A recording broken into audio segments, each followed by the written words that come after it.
Papalaban tayo niyan. Kahit ito lang ang ulam.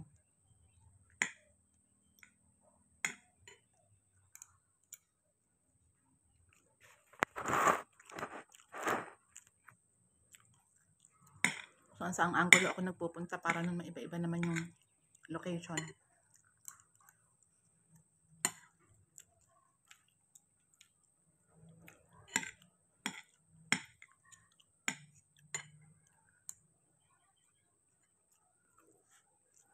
Harap ng corned beef, malasa.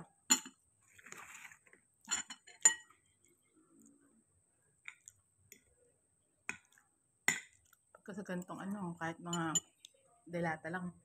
Simpleng ulam. Malayo kasi kami sa sa bilihan ng mga talipapa, ganyan.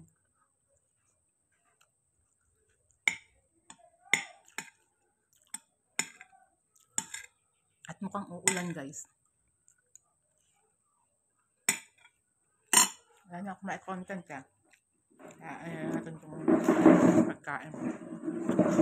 Salamat po sa inyo. Hindi kayo nauumay na ano rin yung aking mga videos.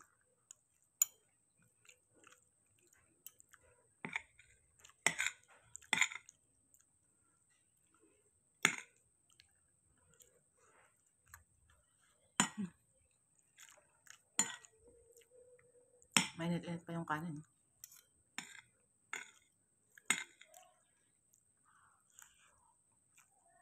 Sarap yung maraming habulas.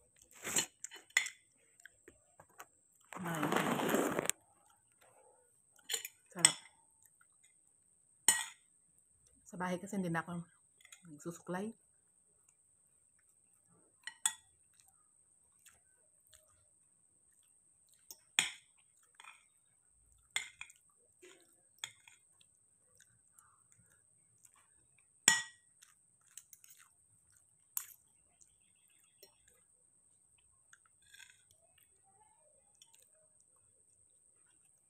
Niluluto kasi ako ng corned beef.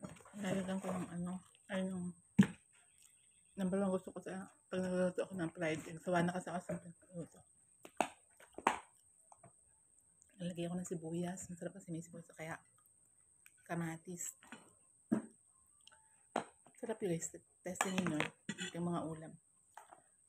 Ulam naman, mahirap kasi ang buhay. Pagtagaan natin kung ano meron. Kasi may mga kailangan magtipid. Mga babayaran tayo na priority. May mga due date.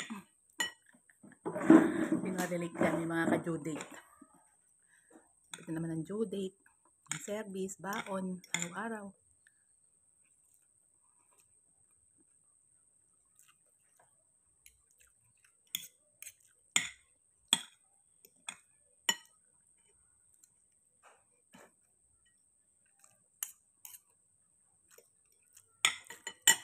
Totoong sasain lang kasi totoong yan.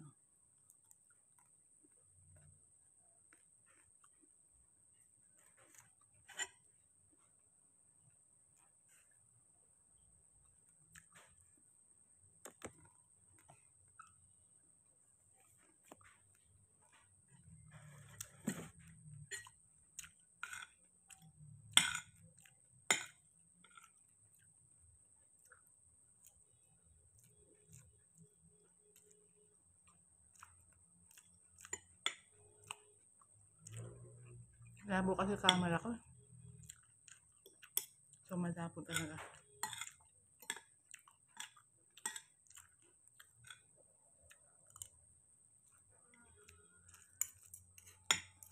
Pag nagluluto pala ako guys ng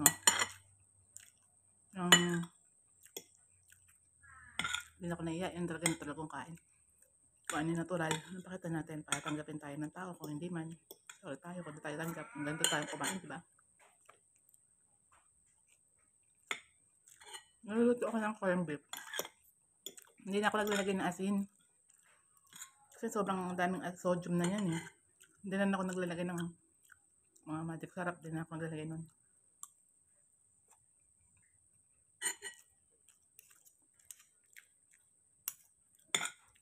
Kasi basta delata, asahan natin yan. Sobrang daming asin yan. Sodium yan. Kung lalagay mo pa yung asin, Wala na.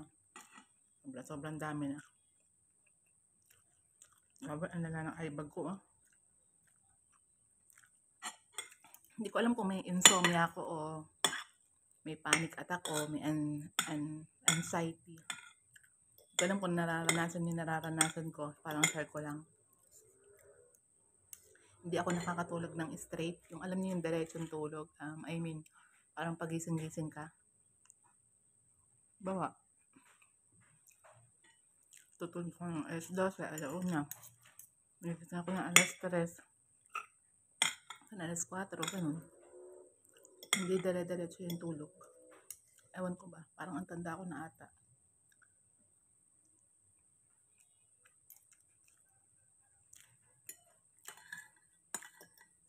Kaya pala sabi ko, ba't parang ang tabang? Hindi ko nga pala nilagyan ng yung ano.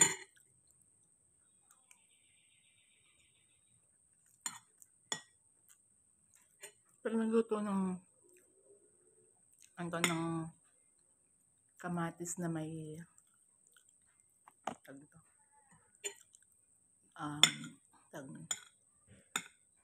yan yung laki ng bawang ko. Sa atin kasi may bawang, may bawang.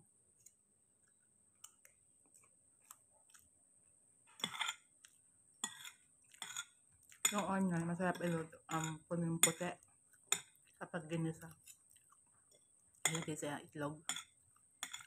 Diba? Kaya yung mga pork steak, beef steak. Masarap malupolo. Lakas ng kumain, no? Wala pong edit yan. Ganyan talaga ako kumain. Yun yung pinapakita kong totoong ako na pag kumakain. Hindi yan edit na yung parang magjowa. Hinhin kumain. Alam niyo ba ng kabataan natin? Pag inaaya kang kumain, kain ka. Sabi niya, ay busog pa po, busog pa, busog. Tapos kumain na ganyan lang, oh. Ganyan lang, konting-konti lang na ganyan, oh. Ganyan lang sumubo, oh. Mayumi. Pero pag may asawa na, ganyan. Diba? Huwag kayo mag-deny. Hindi naman garapal yung pag nag-asawa na. Pero siyempre, pag mga dalagat binata pa, nagliligawan pa. Yung subo, yung kain, yung parang mayumi. Alam mo yung parang di makabasag, ano. Pag may asawa na. Wala na yun.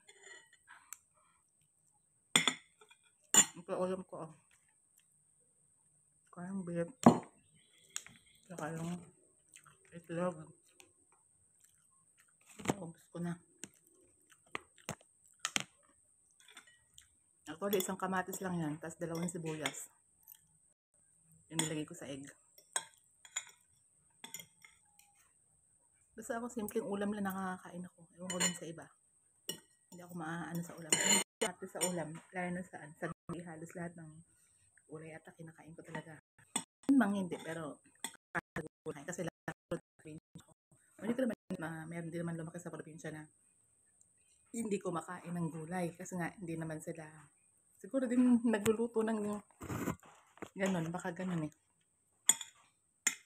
Kaya baka sabihin bakit yung laking probinsya, ganon. Iba-iba naman ng kinalaman, sanayan. Kaya ako, karaniwan sa probinsya, lahat halos ng gulay, kinakain talaga.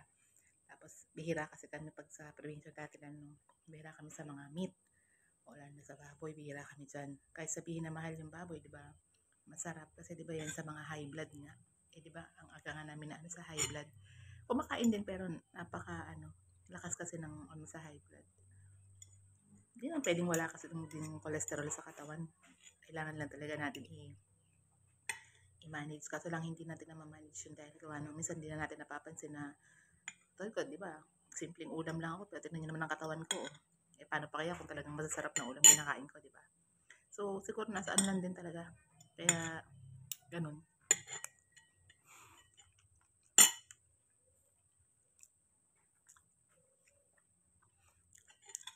Mahilig ako sa gulay.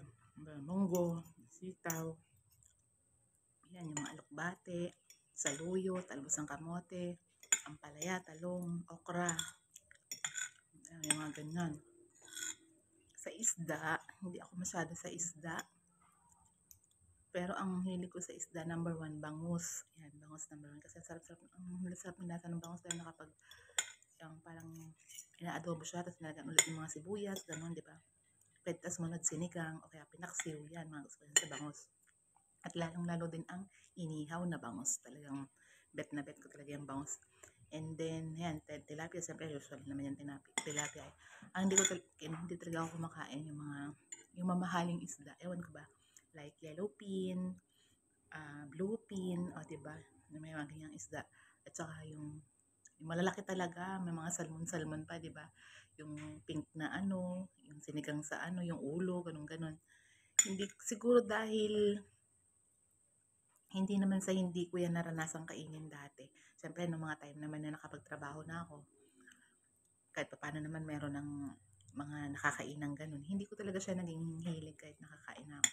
O dahil mahal nga rin siguro. Basta iba. Di ba may mga sapsap? Ayan. At saka isa pang gusto ko talaga, matinik lang. Ay na pag ginawa siyang tinapa. Hindi ko alam kung related kayo dito sa probinsya na tawag na tinapa. Hindi ko alam sa mga OFW o sa mga nakatira na sa ibang bansa kung related sila sa tinapa. Kasi may pagpanahon ng mangga dito, manggang Indian, alam niyo ba na tinatawag na sisig? Sisig, hindi sisig na baboy, sisig na mangga. May labanos, sibuyas, kamatis, tapos bagoong, o kaya yung ginamos na yun, o basta bagoong, at saka nila, yun, pagpritong tinapa, o kaya pwede i-ano mo din doon yung tinapa na isda. Hindi ko alam kung lahat yun nakakaalam, pero may mga kahit pa paano siguro makaka-relate ng tinapa. Kasi may tinapang bangus din eh. Hindi ko lang alam kung familiar kayo sa tawag na yun. Ang sarap nun nila ni tamban na tinapa, ang sarap. So, syempre, isa pang gusto ko din, seafoods, lalo na Diyos ko, first time ko nakakain dati, lobster. Talagang sobrang laki. Napakasarap talaga kasi talagang pero napakalakas naman sa din yan, sa high blood talaga, yung mga seafoods. Saka yung hipon. Number 1, sarap ng hipon, lalo na kapag nilagyan ng Sprite, tapos parang nilagyan ng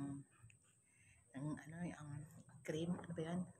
Basta dairy cream, nalutong ko din, Sprite yung sinahog nila, tapos may cream yung butter yung pinaka-imbis na mantika, butter. O, di ba, ang sarap? Sarap talagang kumain ka. Sarap talaga ng mga rin na yun. Nakakamiss din talaga. Ngayon kasi, masarap din na makakapagluto pa naman din. Kaso lang, wala kasi nga dito, ang layo. Alam niyo ba, ang biyahe namin ng papuntang palengke. Talagang palengke. Kulang 2 hours. At ang babayahin namin, napakatagal, lubak-lubak, napaka-traffic. So, magtitiis ko na lang ulit sa mga isda. Kasi dito walang una-unahan agad eh. May mga talipapa na nabibilan, pero hindi siya ganun karami mag-stock yung mga tindahan sa mga mamahaling isda. Bukod sa siguro dahil hindi rin ganun ka dami din silang mag-stock dahil hindi rin agad na bibili dahil syempre mahal din ang puhunan nun o nagbibili man sila pero nagtitinda man sila pero nauubos din kaagad yun, ganun. Ayan, hindi na ako nakaano. Pero lahat naman yun nakakain naman. Pero syempre minsan hindi naman din pwedeng sanayin ng puro gano'n ang bibili, gano'n, puro yung nakakainin. Dahil na sa panahon ngayon talaga ang hirap ng buhay dito sa Pilipinas. Real talk yan. Talagang kailangan mo mag-budget at sabi nga nila, maghigpit ng senturon. Kasi lalo na pag may estudyante, siyempre araw-araw baon. Araw-araw, lalo na kay kambal, hindi mo pwedeng sabihin wala kang pera. Kahit ka bibili mo lang yan, pakainin mo yan. At pag nakakita ng mga ibang, kakain pa rin yan. Siyempre bata. Pero hindi naman laging sinusunod ko ano yung gusto kasi tama, ganda rin na mabigyan sila ng disiplina. Lalo na nakwento ko, no? Hindi ako nakakain. Natapos na naman ako. Isa pang masarap, no? Sa baka yung dati. Pero sa amin din mag-ano nun yung beef broccoli. Ang sarap. Sarap talaga. Broccoli niya.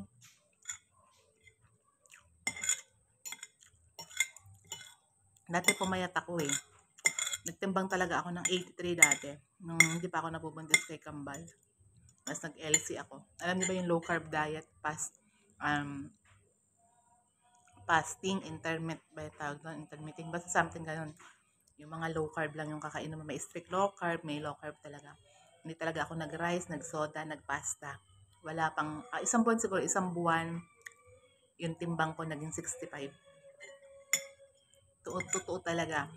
Wala kang rice, bread, soda, at saka bread, soda, rice, yan, wala din yan. Pwede kang mag-meat, chicken, fish, tapos more in ano lang ako nun, egg at saka nilagang, halimbawa, pritong manok, pritong isda, nagsosopas nga ako nung kasi sabi ko parang sarap ng sopas. Walang pasta. Ang ilalagay ko lang, repolyo, yun yung sopas, more in gulay, carrots, para may soup ka lang. Tapos itlog, nilagang itlog, yun. Puro more in nilaga pag nagpa-fasting. Sabi nila, di ba, ma-cholesterol yun kung safe na ba yung ano. Okay naman ako nun. Okay naman din yung high blood ko nun kahit. At saka ano pala, pag natutunan ko dun sa fasting, merong OMAD, one day meal ka lang. Bawa, 8:16, ganun. O, tapos meron namang 2 meal ka lang. Tapos pag, halimbawa, ang kain mo lang is one a day, ipo-full tank mo na yon. Pero pag tuntong ng ganong oras, hindi ka na pwedeng kumain.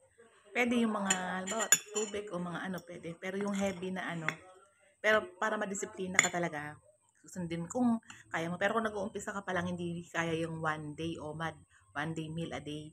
Hindi kakayanin yon. So, ewan ko lang din yung iba kasi depende naman tayo sa nakasanayan eh. Saka kung wala kang may ginagawa ka, may work ka, o yung mga talaga physically fit, kaya din talaga siguro mag one day meal. Pero ako noon hindi ko talaga kinaya one day meal. Pero 1 month talaga, pumayat talaga ako. Yung 83 kilos ko, naging 65 yon. At tas noon ako nabuntis nga kay Kambal. Yun. Kasi siguro kaya di ako maano dati dahil puro pats talaga ako noon. Tapos hanggang sa mantika guys, share ko lang, talagang strict talaga sila hanggang sa toyo, hanggang sa asukal. Tapos more in black coffee. Tapos meron binibiling asukal na sabi nila no cholesterol din yon. Yan sa oil, sa toyo, sa sugar, sa kape. Yan may inaanuhan na ano. Pag naka-join ka dun sa ano na yun, sa mga parang content creator din yun eh. Na marami kapag napanood mo yung mga ano nila, sunod-sunod na lang. Tapos meron ding nag-guide sa'yo ng mga parang trainer na sinishare nila kung paano yung tamang low carb diet. May strict low carb diet talaga kasi yung strict talagang wala silang mga yung sinusunod nilang mga level yan. Tapos pwede ka rin kumain. Halimbawa yung saging, kasi may 20 calories na yun eh. Nakaano kasi sila sa calories. Ayan, calories yung pinaka-pinpoint doon. Yun kasi talaga yung lakas din makapagpataba yung calories. Katulad ng halimbawa, yung itlog, di ba, mababa ang calories niyan. Pag dalawa, hindi ko lang alam eksaktong ilang timbang eh, ng egg pag dalawa ang kinain mo. Tapos yung, natatandaan ko yung saging na saba, 20 calories ata yun. Isang saba. So, kailangan sa pagkain mo sa isang araw, 200, hindi masyadong strict yun sa low carb, 200 mg calories lang sa isang araw. Talagang papayat ka. Titiisin mong hindi ka magso-soft drinks, juice, anything pasta. Hindi talaga. Walang rice talaga. Natikman ko nga na yung broccoli. Ay, tama ba? No. Yung isa yung puti. Cauliflower, correct. Kasi ang mahal lagi ng broccoli eh. Pero nilalaga ko lang din talaga yan. Minsan nilalaga ko yan, repolyo at saka yung cauliflower o kaya broccoli kasi mas mura talaga yan. At healthy pa talaga. Lalo na ang broccoli, number 1. Pwede naman mga ibang gulay, okra, talong. Pwede yon. Basta kung ano yung kaya ng budget mo, pwede yon. So, dati nung kasi nag-iisa pa lang yung anak ko noon. So, kaya pa yon. Nakakapag, talagang nakaka-strict din ako paminsan-minsan. Minsan talagang nasusunod ko yung 200 a day na hindi mag-take ng calories ng kasi makikita mo dun sa makikita mo dun sa mga label na tapos pwede ka rin mag-search kung gaano ang label nung calories nung halimbawa nung kakainin mo nung araw na yon.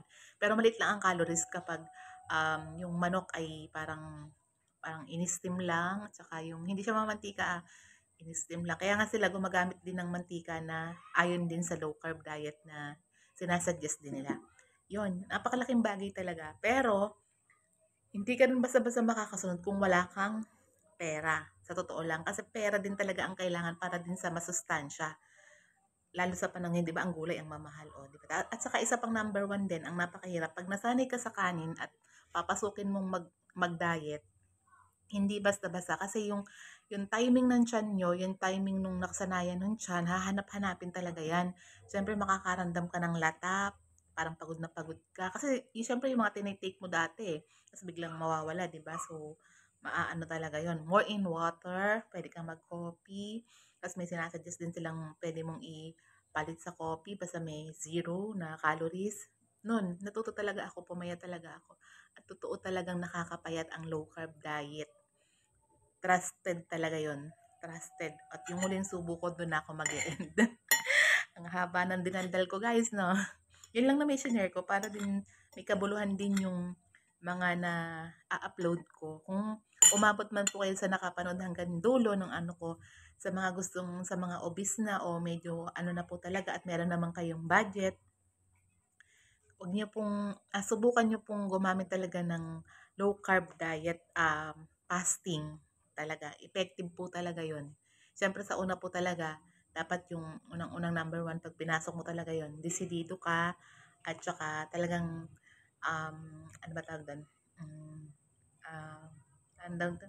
Disiplina. Disiplina talaga. Kahit sa white bread, di kami pinakain nun. Ano ba yun? Ano ba inaano namin? Bawal, kung yun nga tang gardenia, yan, gardenia, 0 calories ata ang gardenia. Tama ba? Kasi gardenia kinakain ko nun eh. Hindi ako so wala po sa hindi ako sa nagkayabang. Hindi ko alam kung na-vlog ko yan sa Facebook dati. Kasi rin ako dati sa Facebook. Kung na-content ko ba yan. Totoo talaga guys, nakakapayat ang low carb diet. Kasi kung may panuntunan na sinusunod para talaga sa mga calories. Kasi calories talaga ang number one sa isang napakabilis makapagpataba. Lalo na ang kanin. Tingnan natin ganyan yan, di ba? Napakalakas talaga ng kanin. Kaya sabihin man natin gasani yung katawan natin dyan, talagang totoo naman talaga, hinahanap-hanap talaga natin yan. Hindi talaga kumpleto kapag walang kanin. Kahit nga kumain ka ng tinapay, mabusog ka ng ganito. Yung ibang hindi sanay kasi nga merong sanay sa kanin talaga. Lalo na ang more in Filipino, di ba na sa naman talaga yan, sanay ang Pilipinas sa more in kanin. Kasi syempre, depende sa trabaho natin, di ba? Kung nagtatrabaho ka sa bukid, kakayanin mo bang kumain ng kaunti, alam natin ang trabaho sa bukid, sobrang lala, sobrang hirap, sobrang pagod. So, minsan, dinadaan na lang sa kanin kasi doon akala nila nakaka-take ng lakas pag sa kanin. At saka, isang number one pa nga talaga, budget ang kailangan. Kung may kaya ng budget, try nyo guys, promise. Trust. Trust ko talaga ang low carb diet, fasting, intermittent talaga. Promise talaga yan. At effective. Ako noon, hindi ako nakapag-strict kasi nga, strict nga eh. Kailangan talaga yung mga kakainin mo, strict talaga. At saka yung pag daily, may calories nga daily na kailangan mo lang i-take. Yun lang po ang share ko today. At kasi kailangan talaga natin ang ating kalusugan ay healthy. At hindi naman yan palagi sa pasarapan sa pagkain. Lalo na sa mga nagkakaedad po, kailangan talaga natin um, ingatan na yung mga ating kinakain. Walang masama pa minsan-minsan kasi gano'n naman talaga. At hindi naman tayo pero more in kailangan nating isakripisyo yung mga masasarap na pagkain kapag lalo na tayo meron na mga high risk na. O, di ba? Lalo ako, high blood ako, di ba?